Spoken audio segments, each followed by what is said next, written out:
Welcome to the Deep Dive. You're here because you want to get smart, fast on something fascinating. And today, that something is the really remarkable story of the Switzer family. Exactly. If you follow Ashley County history, maybe online discussions, you've probably heard the name. Definitely a name deeply tied to the area. We've put together this deep dive using excerpts from the Switzers, from Rhine to river bottoms, based on the OVT Switzer Jr. collection. Which gives us some, fantastic insights. Think of this as your shortcut to understanding a family history that goes way back, before the Civil War even, and stretches right up to national recognition. Mm-hmm.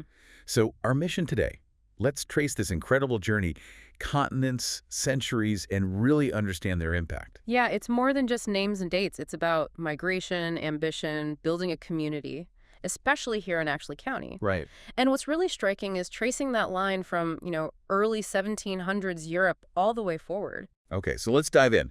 The beginning. Spring 1709. Two brothers, Michael and Johann Christopher Schweitzer. They leave home. Assenheim, Germany. Right, in the Palatinate region, southwestern Germany. And this wasn't just moving house, was it? It was an escape. What was pushing them out? Well, several things, really. That whole region had been hit hard repeatedly by Louis XIV's wars, just devastation. Plus, you had famine, displacement, and then the winter of 1708 was apparently brutal, so all these hardships kind of converged. Sounds dire. It pushed a lot of people out. They were part of this big wave, over 13,000 German-speaking immigrants called the Palatines. It was a major event. 13,000. Wow. And the journey itself, down the Rhine to London, that must have been tough. Was Pennsylvania the plan? Yeah, that was the initial hope for many. They went down the Rhine to Rotterdam, then across the Channel to London. Okay. Pennsylvania was attractive because William Penn had advertised land. But Penn himself was actually in financial trouble, even in debtor's prison around then. Oh, so that complicated things. It did. Suddenly, the British government had thousands of refugees to deal with. They didn't quite know what to do. Right. So that led to Ireland, County of Limerick. Exactly. The British government tried different solutions, sent some Palatines to the American colonies, like the Carolinas, New York.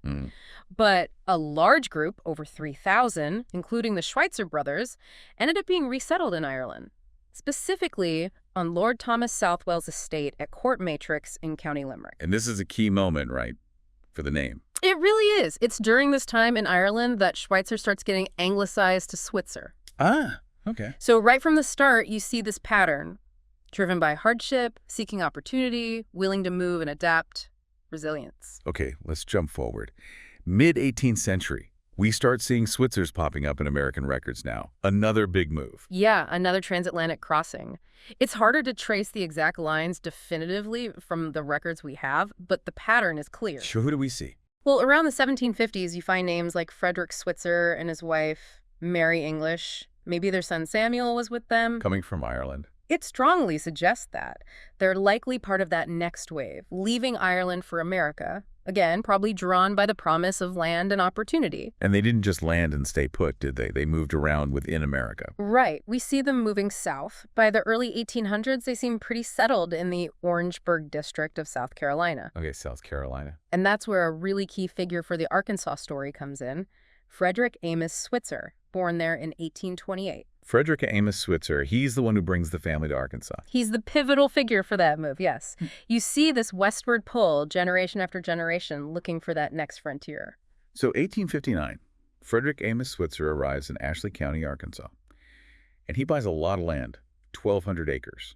What brought him specifically there?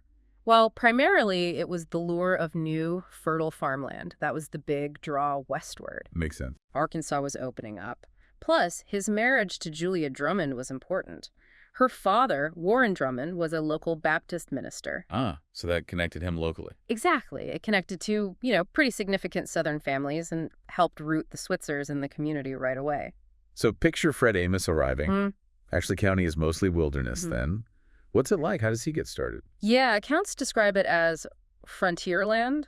Sparsely populated, took a lot of work to make it productive. I bet. And Fred Amos seems like a real go-getter. He started as a trader livestock, even racehorses apparently. Shows some business sense. Definitely. Then he successfully moved into farming cotton, corn, wheat. Did well with that. But also, he built a steam-powered mill near Sulphur Springs. A steam mill? Yeah. Out there. That's ambitious. Very ambitious for the time and place. And Sulphur Springs itself was already kind of known, a spot for travelers, maybe even rumored to be an outlaw hideout at one point. Really?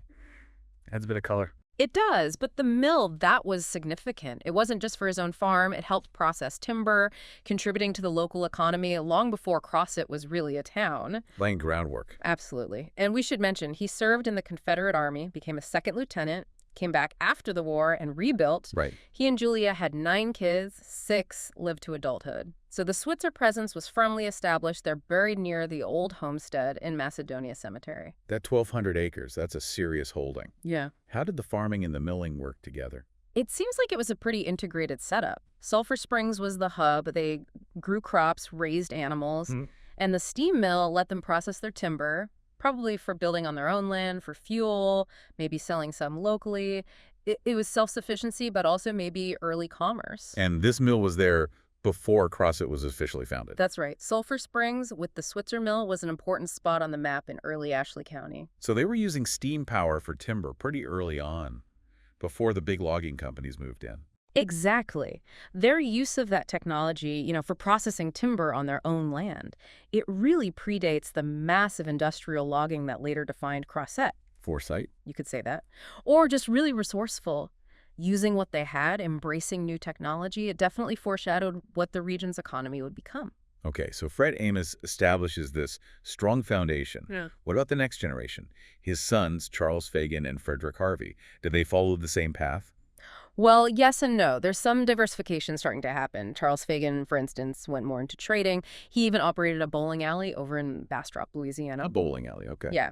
And his son, also named Frederick Amos Switzer, born later, 1902, he worked for United Gas in Monroe, Louisiana. So you see a move towards, commercial business, even industry. Right, standing out. Meanwhile, his brother, Frederick Harvey Switzer, stayed closer to the land, became a successful landowner in Ashley County. But he also got involved in public service, served as a state legislator. Landowner and legislator. Interesting mix. It shows that commitment to both the land and the community's development. And Frederick Harvey. Yeah. His line connects to a very well-known name, doesn't it? It certainly does. Frederick Harvey's son was Frank Mays Switzer. And Frank Mays Switzer was the father of Barry Lane Switzer. The coach. The coach himself. So that's the direct line. From Frederick Amos, who bought that land in 1859, down to Barry Switzer. Wow. And Frank Mays, Barry's father, and his brother Donald Kent Switzer, they were also accomplished figures, law, education, public service. So that generation really broadened the family's impact. Let's talk about Ovid Tompkins Switzer, son of Frederick Harvey, born 1903 in Crossett.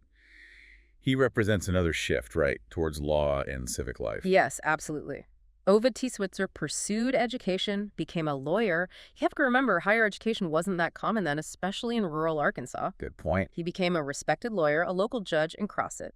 Played a really important role as the town was growing, helping settle land disputes, shaping its civic structure. So moving into that professional sphere. Right. It shows the family adapting again, valuing education, law, community leadership as society became more complex. His son, Bruce Douglas Switzer, followed him into law in Crossett, too. Deep roots. Which brings us finally to Barry Lane Switzer. Born in Crossett, 1937, the name that took the Switzer story national.